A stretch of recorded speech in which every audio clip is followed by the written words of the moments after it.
Good morning student. हम पढ़ेंगे व्याकरण। व्याकरण में हम पढ़ेंगे अलंकार। इसके पहले मैं समास और क्रिया पढ़ाई थी, ठीक है। आज अलंकार पढ़ेंगे।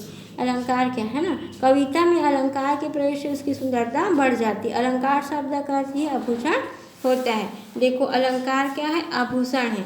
जिस तरह हम अपनी सुंदरता को बढ़ाने के लिए हम क्या करते हैं, अच्छे अच्छे आभूषण भी ग्रहण करते हैं ना, सोने चांदी के गहने पहनते हैं, उससे हमारा जो चेहरा है वो सुंदर दिखने लगता है। तो उसी तरह कविता में अलंकार का प्रयोग उसकी सुंदरता बढ़ाने के लिए किया जाता है। इसकी परिभाषा है,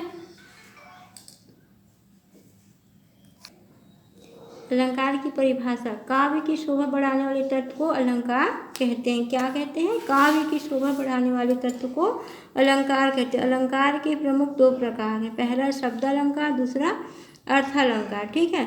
शब्द अलंकार में जिस रचना में शब्दों के कारण चमत्कार उत्पन्न हो उसे शब्द अलंकार कहते हैं। जैसे अनुप्रास, यमक, श्लेष आदि शब्द अलंकार के भेद हैं। दूसरे अर्थ अलंकार, जिस रचना में अर्थ के कारण चमत्कार होता है वह अर्थ अलंकार माना जाता है। रूपक, उत्प्रेक्षा आदि अर्थ अलंकार। उपमा अलंकार, जहाँ दो वस्तुओं में तुलना या समानता बताई जाए वह उपमा अलंकार होता है।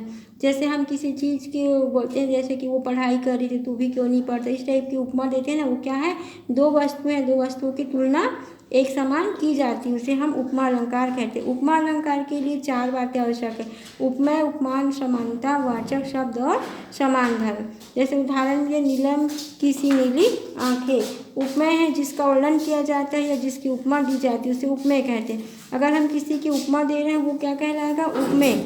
उपयुक्त उदाहरण में आंखें उपमेय है।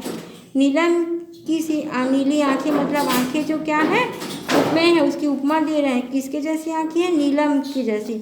उपमान, जिसे उपमा दी जाए वह उपमान कहलाता है। प्रस्तुत पंक्ति में नीला उपमान है। इस तरह से अभी हम इतना ही पढ़ते हैं, आगे का बाद में पढ़ेंगे।